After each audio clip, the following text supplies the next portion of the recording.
a school bus crashes. Video that will make any parent cringe, along with the knowledge most of those buses don't have seatbelts. Regulators say they're safe, but could they be safer? Here's ABC's Paula Ferris.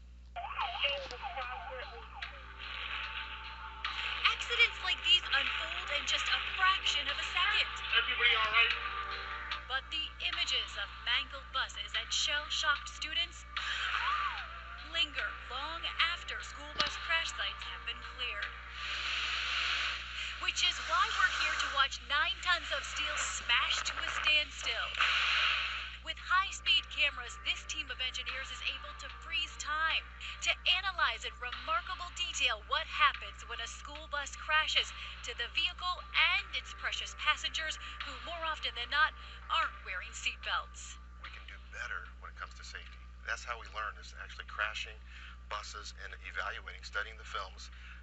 But we're going to find that we can do better than what is offered today. The results of this crash test in a moment. But first, the debate, because for years, parents and safety advocates have questioned why most school buses are not equipped with seatbelts. It might seem like an obvious question, but according to government officials, it's not that simple. This is where it's always challenging, because you're taking a system that's already safe, and then you're saying, make it safer.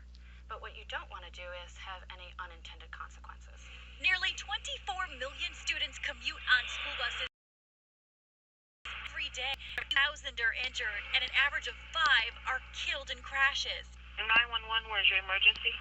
Yes, a school bus just ran into the underpass at Emerson and English Avenue.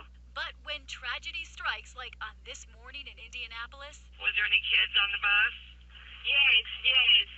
I believe my daughter would still be here if she had on a seatbelt. her 5-year-old daughter Donesty was on her way to school. It's fresh every day. When her bus slammed head-on into a bridge. I didn't think that I sent her with her daddy to get on a bus. She'll never come back. Michael Watkins was on the same bus that morning. I remember every time she got on the bus, she had candy. She always shared with everybody. But he doesn't remember the accident. He fell asleep on the way to school. I woke up, then I just heard a lot of sirens and screaming. And then I just felt somebody touching me, and it hurt. His leg, his femur, broken. Do you think that he would have suffered the extent of those injuries had he been wearing a seatbelt?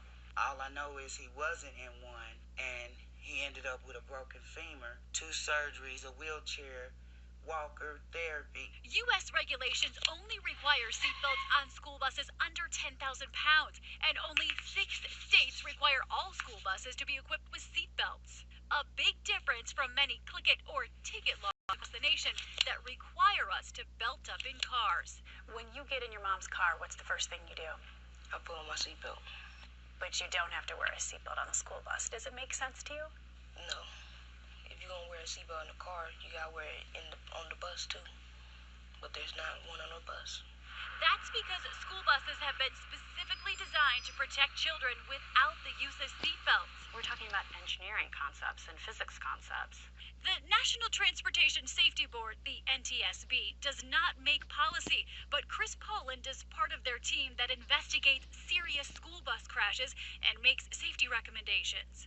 We're talking about the science of the school bus, and I don't think that's well portrayed to the average mom and dad. We have a school bus that works extremely well, large, heavy vehicle, bright colors, lights. We have compartmentalization, which protects occupants in the most frequent crash, which is frontal crashes. Compartmentalization refers to the high back seats that are like a protective envelope, absorbing energy during a crash. These design features are one of the reasons federal regulations do not require seatbelts on larger school buses. The vehicle itself has been designed for safety, yet when you look inside, we think lap and shoulder belts can add and reduce injuries and fatalities. IMI, one of the leading school bus seatbelt providers, invited ABC News for a first-hand look at how they think they can improve school buses. They're CEO and top engineer. So we're kind of getting a preview of the point of view from the cameras that are on board. Inside the bus, yes. So what you see, these will be high-speed videos, again, about 1,000 frames per second. We have dummies that have a lot of instrumentation in them. So the dummies aren't so dumb. They're not They're so going to be dumb. telling us a lot. They're going to be telling us a A lot. whole lot. On the bus, 12 school-age dummies in various positions. Only 4 are belted. We have 20 different cameras rigged up. This bus right here is going to crash into that wall 30 miles an hour. I'm a little nervous. 3, 2, 1.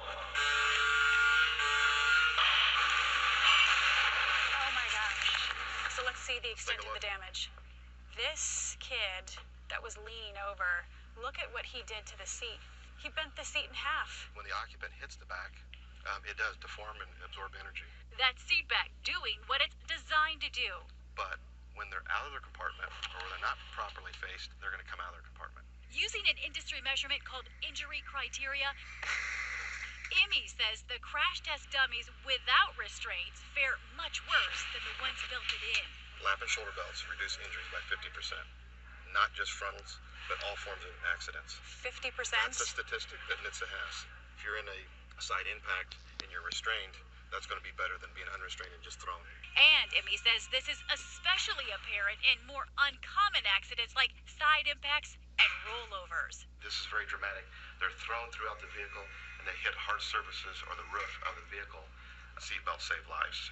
We wanted to see what NHTSA, the government agency responsible for school bus safety regulations, had to say about this new data. For years, their position, spelled out plainly on their website, has been school buses are one of the safest forms of transportation without seatbelt, and have raised concerns that higher costs of buses with seatbelts could result in fewer buses and more students commuting in passenger cars where they are 20 times more likely to die in an accident. But when I went to see them suddenly, a different story. Do you believe school buses would be safer with safety belts? Our job is to help save lives and prevent injuries. And our kids are precious. Every single day they go to and from school, we want them to be safe. And we know seatbelts save lives. If seatbelts save lives, why isn't there a federal mandate? Everything's on the table for us to look at. Just weeks into his new role as NHTSA's top dog, Mark Rosekind is now promising a full review. Is this an about face for your agency? I'm the new guy, fresh eyes. Does that mean we might change things? We may. And again, it's not just about the word, it's actions. We're going to look for every action we could take to help those kids be safer. It remains to be seen whether this review will lead to new regulations. If it does, it could also provide a small measure of purpose to a grieving mother like Danielle. My baby was a sacrifice. That will be her legacy. For Nightline, I'm Paula Ferris in Indianapolis.